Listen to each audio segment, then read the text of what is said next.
Ratnawati, janda cantik asal Yogya itu telah menghambakan dirinya untuk ilmu sesat. Lewat prosesi gaib, dia bisa dengan mudah memperdayai pria dan menguras hartanya. Kisah mistis berikut ini adalah kesaksian salah seorang korban, seorang pengusaha muda di Jakarta. Di bawah cuaca yang cerah, lembayung senja tampak begitu indah menampakkan dirinya. Senja yang mempesona telah membawaku ke Yogyakarta. Kedatanganku ini adalah untuk satu acara meeting dalam rangka kerjasama agrobisnis dengan rekan di kota nan sejuk ini. Sebelum mampir ke hotel, aku menyempatkan diri singgah di sebuah swalayan untuk membeli dasi. Sebab tadi sewaktu berangkat dari Jakarta, aku lupa membawanya. Aku memarkirkan kendaraanku dan bergegas masuk ke dalam swalayan itu. Aku berbaur bersama pengunjung yang lainnya. Tak kuduga sebelumnya, di saat aku sedang memilih-milih dasi, kulihat di sampingku seorang wanita yang sangat menarik perhatianku. Dari penampilannya terkesan, wanita berumur sekitar kepala 3 itu sangat anggun. Berkulit putih mulus, tingginya sekitar 160 cm, rambut lurus sebahu, hidung mancung. Sepertinya dia memang dari kalangan berada. Ini setidaknya terlihat dari cara merawat tubuhnya. Dia begitu bening. Demi melihatnya, seketika darahku mendesir.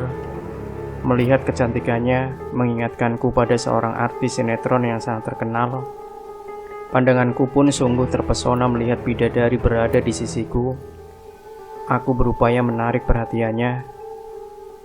Dalam satu kesempatan, aku menegur dengan harap-harap cemas, khawatir tidak dibalas. "Selamat siang, ada sesuatu yang akan dibeli?" cetusku. Demi Tuhan, aku tidak tahu apakah kalimatku ini tepat atau tidak. Bidadari itu tersenyum ramah. Bahkan di luar dugaan, dia menyambut sapaanku dengan tak kalah ramah. "Iya, aku mencari parfum. Kau sendiri?" Aku seperti mimpi mendengar suaranya. Terasa begitu indah, namun membuat dadaku semakin bergetar. Keakraban lalu terbina dalam waktu singkat itu. Dia bertanya tentang keperluanku datang ke Yogya. Aku menjawab bahwa aku akan mengikuti sebuah meeting nanti malam. Oh, rupanya aku baru berkenalan dengan orang penting. Candanya sambil tersenyum menawan. Tidak, hanya bisnis kecil-kecilan, ujarku sambil menebar senyum. Dalam perkenalan singkat itu, dia memberikan alamat tempat tinggalnya padaku. Dan aku berjanji selesai acara meeting akan mengunjunginya.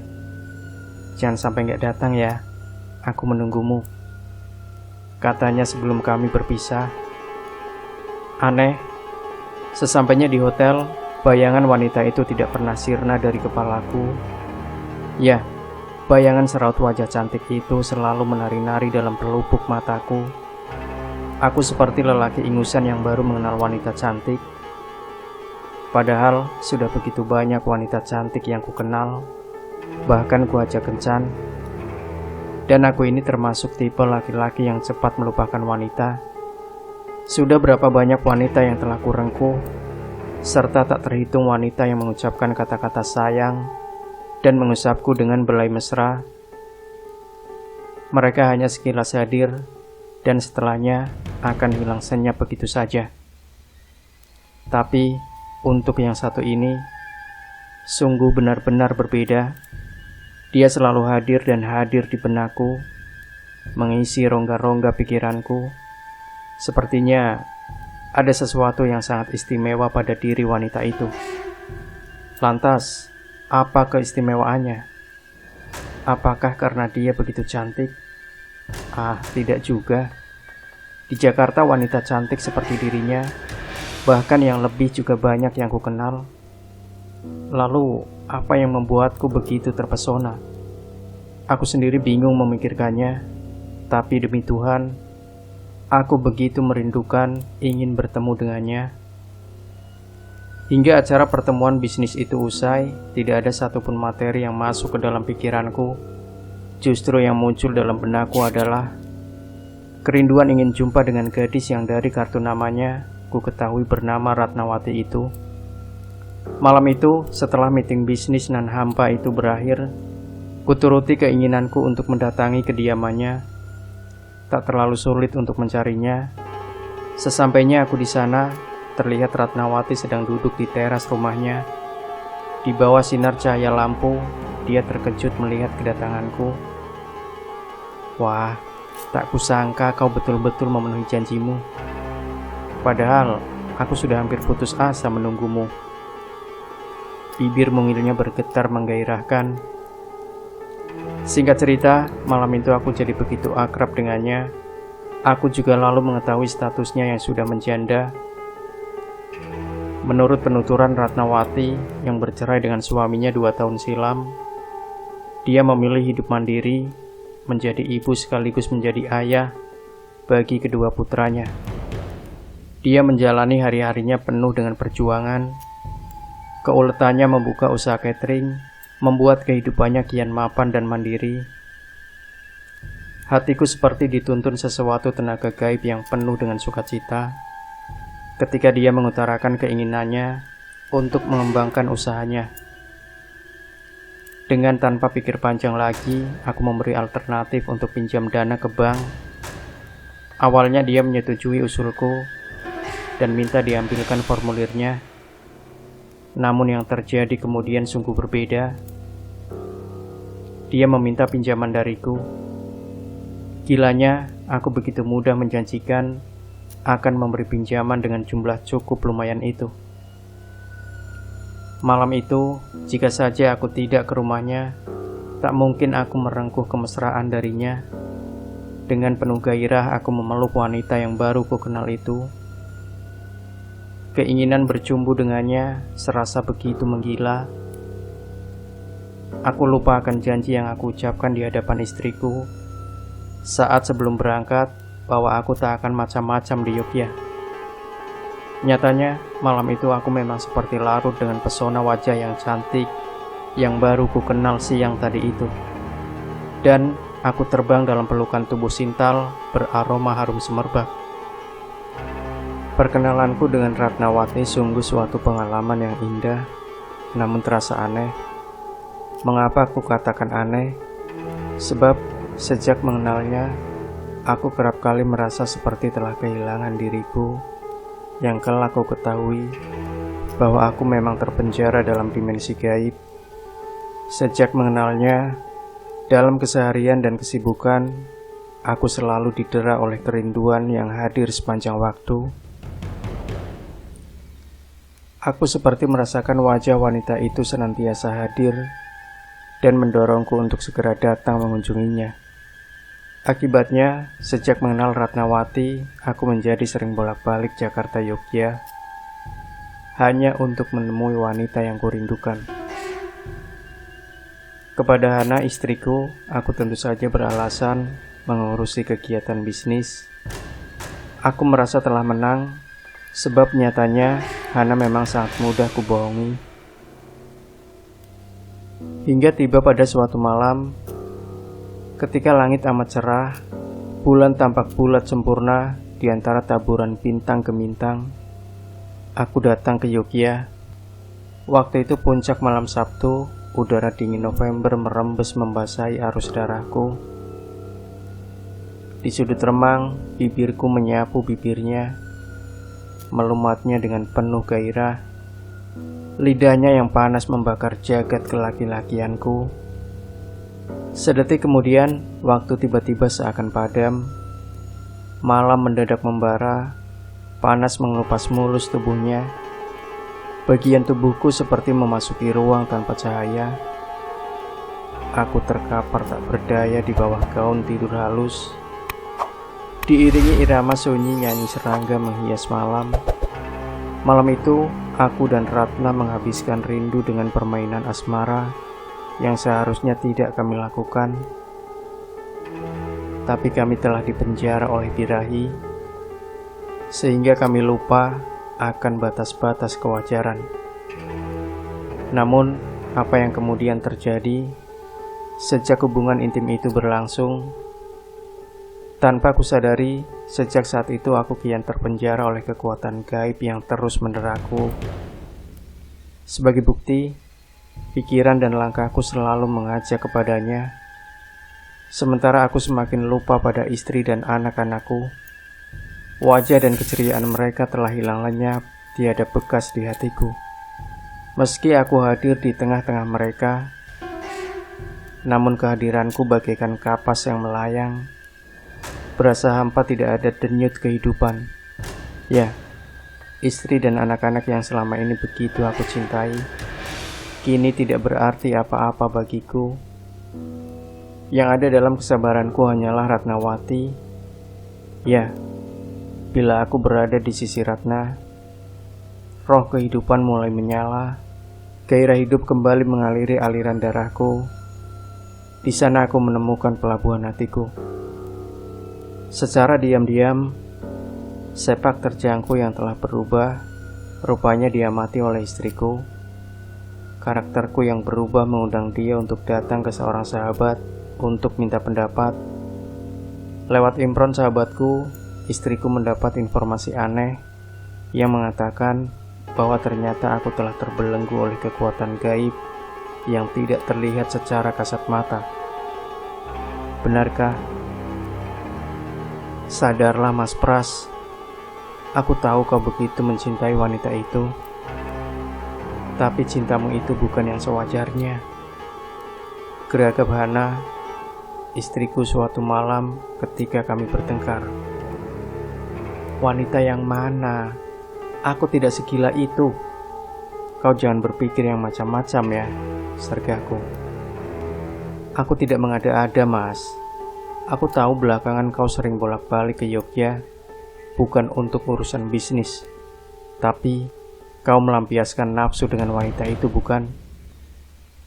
Dadaku panas terbakar mendengar omongan Hana yang begitu menusuk itu.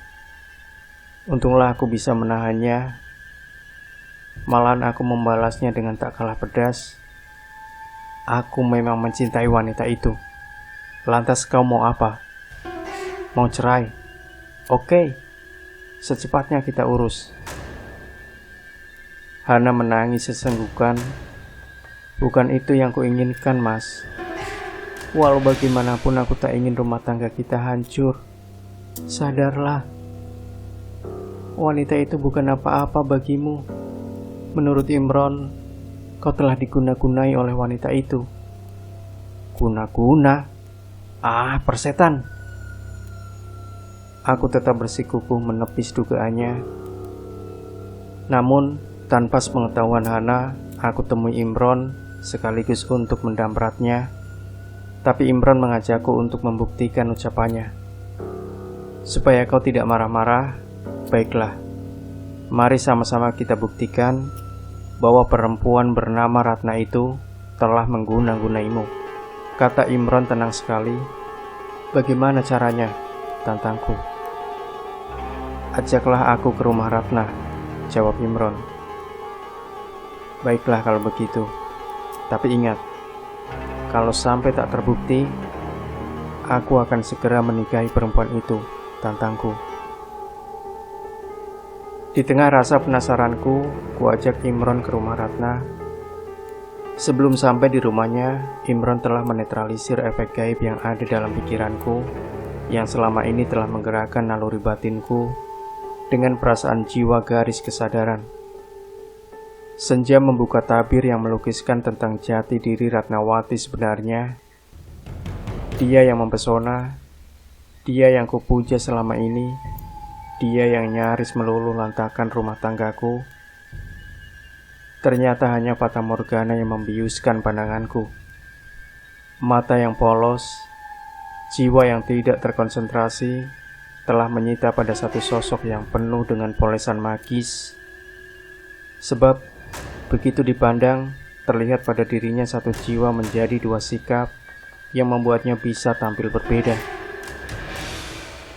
Di satu sisi, wajahnya begitu cemerlang. Di lain sisi, ada juga kekuatan gaib yang menarik sukmaku untuk selalu ingat padanya. Imron hanya tersenyum melihat keterpanaanku. Dia berbisik kepadaku, "Bagaimana kalau kubuka jati dirinya di hadapanmu?" Aku hanya mengangguk. Selanjutnya Imron mulai meneropong hal-hal yang terkait dengan dunia mistik pada diri Ratna, mulai dari susuk yang dipasang di sekitar wajahnya, sampai pelet penarik sukma yang dicampur dalam air minum sebagai media yang selama ini selalu kuregup. Bahkan Imron menyinggung tentang guru spiritual Ratna yang ada di daerah pesisir selatan. Ratna tertunduk malu setelah Imron menelanjangi jati dirinya. Lama dia terdiam, lalu dari kedua kelopak matanya keluar tetesan air bening. Dengan sendu dia bercerita tentang dirinya. Kejadiannya sudah lama sekali. Ya, mungkin pengaruh lingkungan yang serba glamor mengakibatkan berdampak pada angan-anganku yang terlalu tinggi. Aku selalu mendambakan kemewahan dan tumpukan harta. Aku ingin mendapatkannya tanpa harus kerja. Akhirnya aku menempuh jalan pintas dengan mendatangi orang pintar dan belajar seperangkat ilmu magis darinya. Begitulah cerita Ratna. Dia mengaku dari petualangannya selama ini telah banyak laki-laki yang dijeratnya, dan sudah banyak pula harta benda yang terkumpul, hingga akhirnya dia berkenalan denganku, yang kemudian mampu membuka tabir kehidupannya. Dengan wajah menyesal, Ratna berjanji akan menghilangkan perilakunya yang buruk, apalagi kalau aku bersedia menjadi suaminya untuk membimbingnya ke jalan yang benar. Aku hanya tersenyum getir mendapat tawaran itu, mengingat pikiranku seketika terbayang pada anak-anak dan istriku. Itulah kisah asmara gaib yang aku alami.